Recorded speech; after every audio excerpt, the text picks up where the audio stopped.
Delhi Lieutenant Governor versus state government issue. So this is a very long pending issue, but we have seen a positive development between Lieutenant Governor and the government of Delhi recently. Now there is an article in the news which says Delhi to implement LG's order. In Hindu's newspaper, there was an article saying Delhi to implement Lieutenant Governor's order. Now, if we go to the story says 2 days back, Delhi Chief Minister has announced that all the hospitals, the public government hospitals which are there in Delhi, will treat only Delhi residents. And people from other parts of India have to go to the hospitals in other places but not in Delhi. So this was a statement made by the Delhi Chief Minister.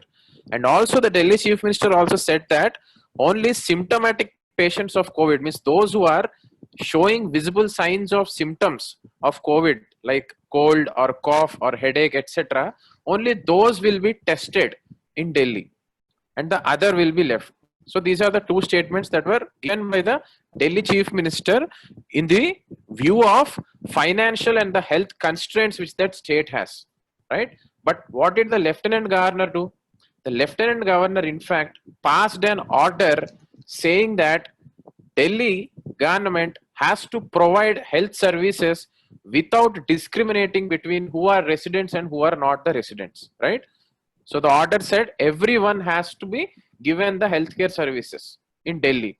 And it also, that order by the Lieutenant Governor also said that not only symptomatic cases, even asymptomatic cases also have to be tested in the Delhi. So in this way, Lieutenant Governor has passed an order. And today in the newspaper, we can see the Chief Minister of Delhi accepting that order and saying that he will follow that Lieutenant Governor's order in true letter and spirit, right? So in this way, we can see a positive development, a collaboration between the Chief Minister and the Lieutenant Governor. This is a positive sign. Now in this context, we'll try to analyze what is this Lieutenant Governor and what is the special status that is given to Delhi in terms of constitutional powers, and what are the challenges in the relations between the Delhi Chief Minister and the Lieutenant Governor, and what should be the way forward. So to know this, we have to go to the history of Delhi. So Delhi got its significance in the year 1911. In the year 1911, in the pre-independence period, British have shifted their capital from Kolkata to Delhi in the year 1911, right? And from there, Delhi started becoming truly famous all over the country in terms of economic activities and also in terms of political activities also. Delhi gained significance from 1911 when the British shifted their capital. And from then Delhi had its significance. And then we got the independence. And after that, in 1950, as we know, our constitution came into force. 1950, that is, we celebrate as Republic Day.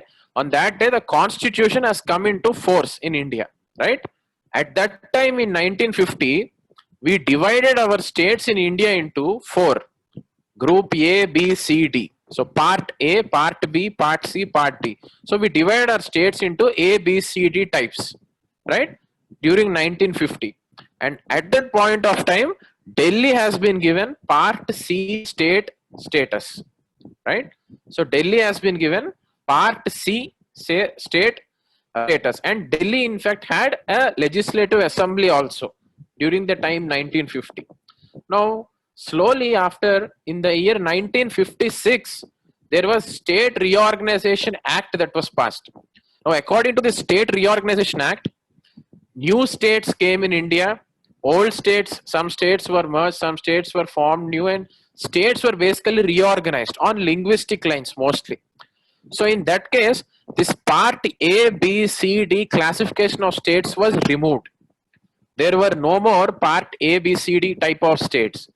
There were only 2 types. One is state, other is union territory. Only 2 types of things were there from 1956. Either it should be a state or it should be union territory. Now in this classification, in the year 1956, Delhi was made a union territory, right? Delhi was made a union territory. and an administrator was set up in the Delhi for governing on the behalf of central government. Right? In this way, in 1956, Delhi became a union territory, from a Part C state to a union territory.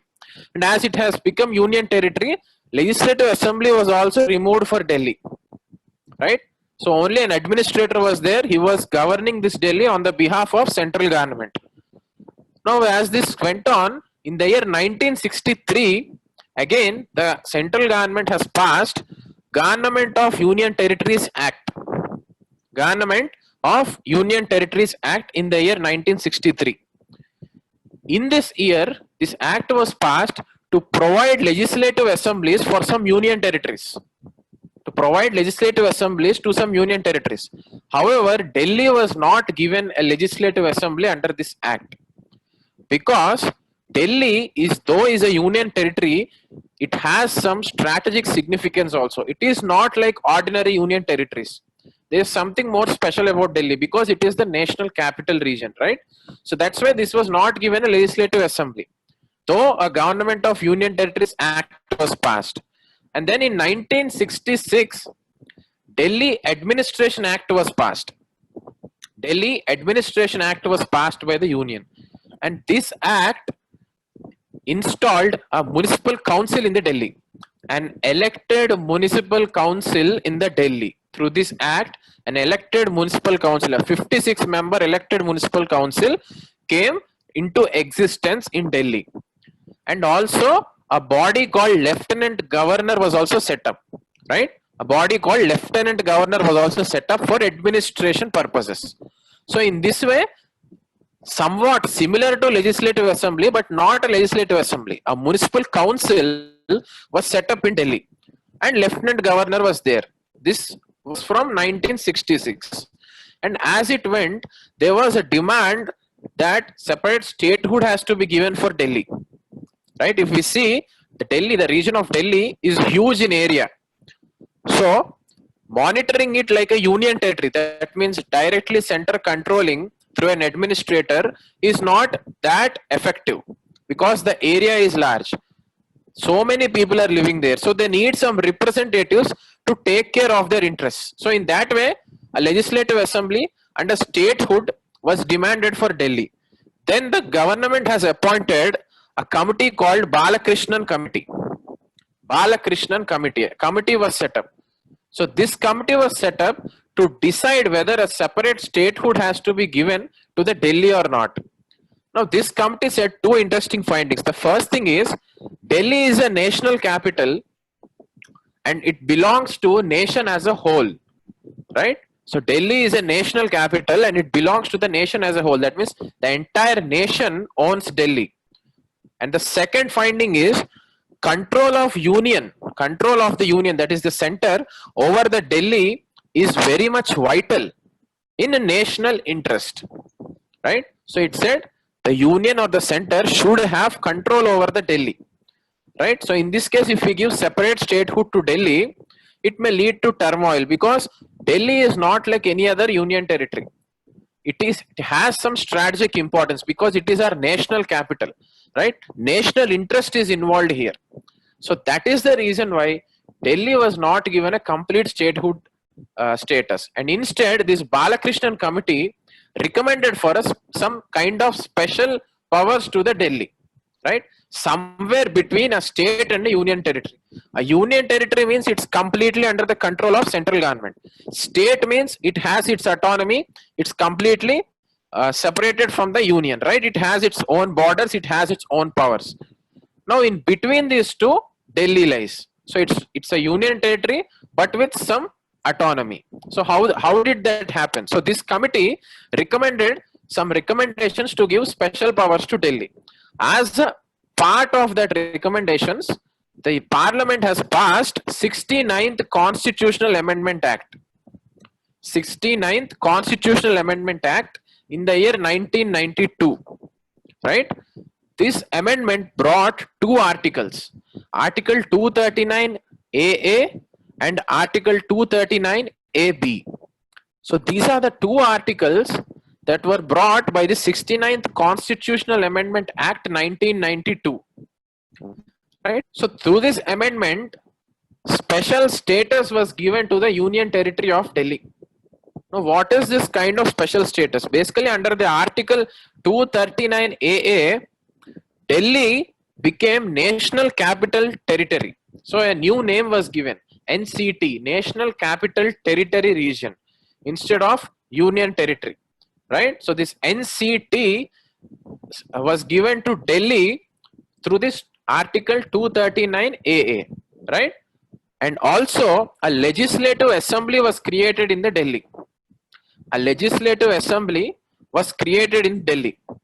However, this legislative assembly, similar to the other states, has its own state list and concurrent list, right? So it can also legislate on the subjects just like the other states on the state list and the concurrent list. However, some subjects are kept out of the purview of this Delhi government. What are those subjects? Public order, land and police. Public order, land and police. These are the three subjects that are kept out of the control of the Delhi Legislative Assembly. Whereas if we see the other states like Maharashtra, Tamil Nadu, whatever the states, they have even power on these three subjects also, right? These come under the state list, in fact.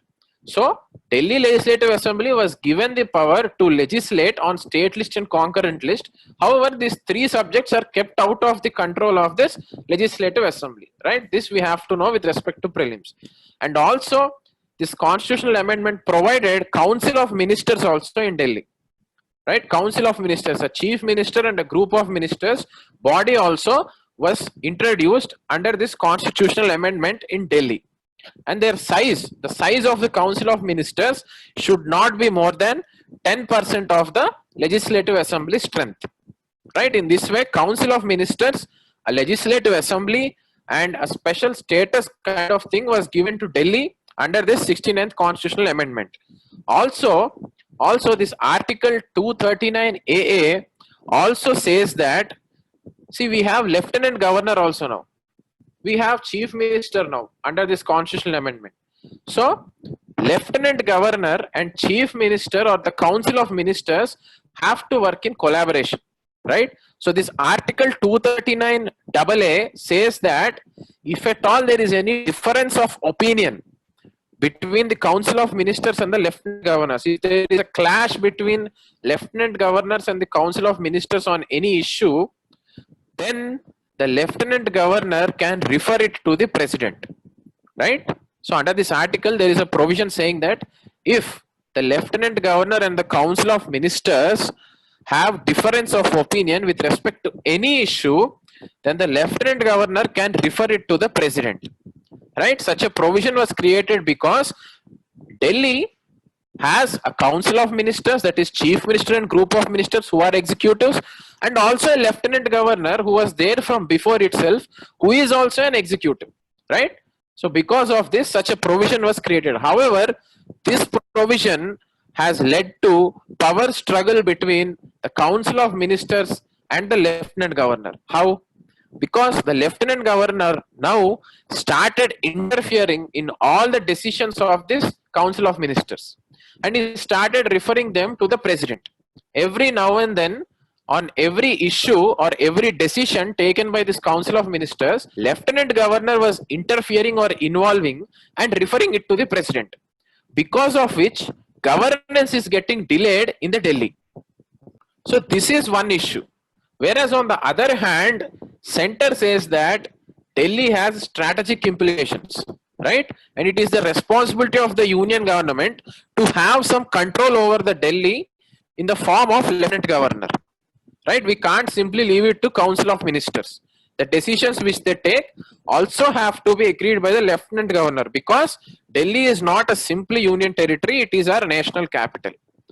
So in this context, there was a case in the Supreme Court also to solve this. And the Supreme Court verdict is very much important for us. Supreme Court verdict, Supreme Court has given some guidelines, some brief guidelines as to how the relations between Lieutenant Governor and the Council of Ministers should be.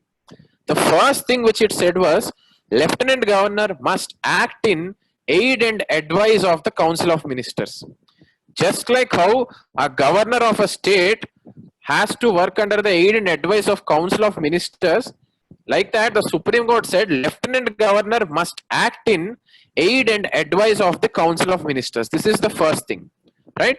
The second thing said Lieutenant Governor can't act independently.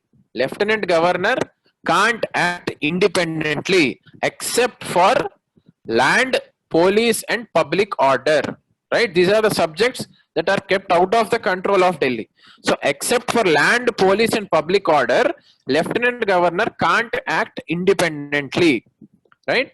And it also said all the decisions taken by the Delhi government have to be communicated to the Lieutenant Governor. However, consultation or concurrence of the governor, Lieutenant Governor is not required, right?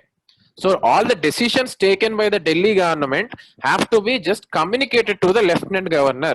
That does not mean concurrence is required. Concurrence means permission is not required, right? Approval is not required. So such a statement was made by Supreme Court, and it also said that Lieutenant Governor should not interfere in day-to-day governance of Delhi, right? It should not interfere in day-to-day governance of Delhi. And it also said in the Article 239 AA, difference of opinion in any issue does not mean every issue, right? It said difference of opinion in any issue does not mean every issue. Means it does not mean every issue Lieutenant Governor will be in conflict with Council of Ministers and referring it to the President. That should not be there, right? So this statement was also made. And also it said that we should be cautious that national capital enjoys special status and is not a complete state, right? It also makes us remember that national capital is not a state, it's not a complete state. It enjoys only special status. And Lieutenant Governor is different from governor. Lieutenant Governor is also different from governor. So this is also said by the Supreme Court. In this way, Supreme Court verdict finally proposes for constitutional morality and collaborative federalism. The Supreme Court said constitutional morality and collaborative federalism should be the guiding principles. What is constitutional morality? Constitutional morality means following or using the ideals or the provisions in the constitution in true letter and spirit, right? Not politicizing the values or the ideals of the constitution, following them in true letter and spirit. This is constitutional morality. And collaborative federalism means working in harmony. Here the Lieutenant Governor is representative of a central government, whereas on the other hand we have Council of Ministers of Delhi who are democratically elected by the people, right? So these two have to work in a harmony. Now that is called collaborative federalism. In a collaborative way, the center through the Lieutenant Governor and the democratically elected Council of Ministers have to work in a harmonious way. So to conclude, this collaborative federalism is very much important in Delhi, and that we have seen as a positive sign today. So this collaborative federalism, if it is there, then we can carefully balance day-to-day governance in Delhi and also the strategic interests of our central government in Delhi.